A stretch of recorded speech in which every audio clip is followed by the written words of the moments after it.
Hello and welcome back to another episode of TACHES Teaches. I'm Tash and this is part 3 in a series on mindset hacks. Having now talked about comparison yesterday and judgment the day before, I'd like to talk today about the importance of monitoring your intake. If you were to eat a particularly good apple, chances are your mind will probably focus on the goodness of the apple. But what about everything that happened behind the scenes to create such goodness? For a tree to bear quality fruit, it needs to have the correct conditions in which to do so. The soil, the wind, the temperature, the amount of rainfall, all play a part in the quality of the fruit it produces. I think that we all strive to produce quality fruit. I doubt that any of us sit down and intentionally try to make garbage every day. We could say that we are the trees, our art is the fruit, and the conditions which we choose for our life are the things that will affect the quality of that fruit. What this means is that if we engage in low-quality entertainment, eat low-quality food, take too many drugs, deprive ourselves of sleep and exercise, then the quality of our fruits will be greatly diminished. It can become a vicious cycle when this low-quality behaviour becomes a habit of escapism from the feelings that arise when we make low-quality work. We treat ourselves poorly, and then try to make something meaningful, which doesn't quite work out like we'd hoped, and then we proceed to treat ourselves again poorly to calm those feelings of disappointment. When we engage in low-quality behaviour, what we are doing is subconsciously disrespecting ourselves, saying that we are not worthy of goodness. This has a huge effect on not just our mental capacities, but also on our overall outlook. Perhaps we find that we are more irritable, more easily swayed by the world around us. We may end up feeling that life is just continuing to beat us down and to give others all the opportunities we felt were meant for us. Maybe we feel that the world will never understand what we have to say, and that the system is just rigged to reward mediocrity over truth. You see, when we stew in negativity, we often find ourselves actively seeking out the things that are unworthy of our attention, scrolling for hours through Instagram feeds of people who we would never be friends with in real life, or watching Keeping Up with the Kardashians just to shout at the screen about how petty we feel their problems are. But luckily, cycles are made to be broken.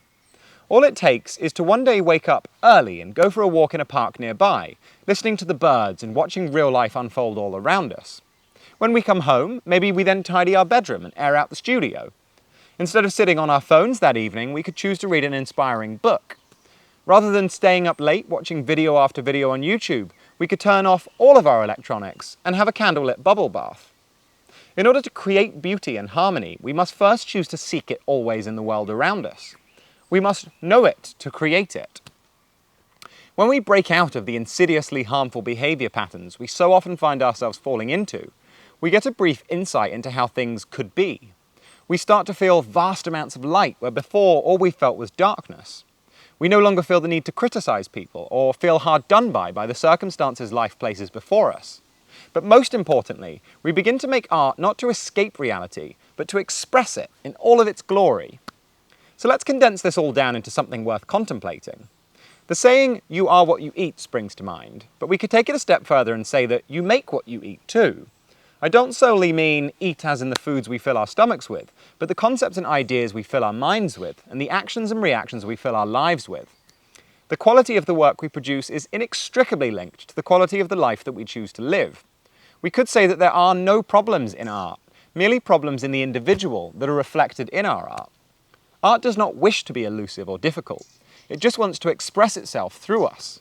And it is our duty when we choose the life of an artist to be healthy and happy vessels for that creativity to flow through.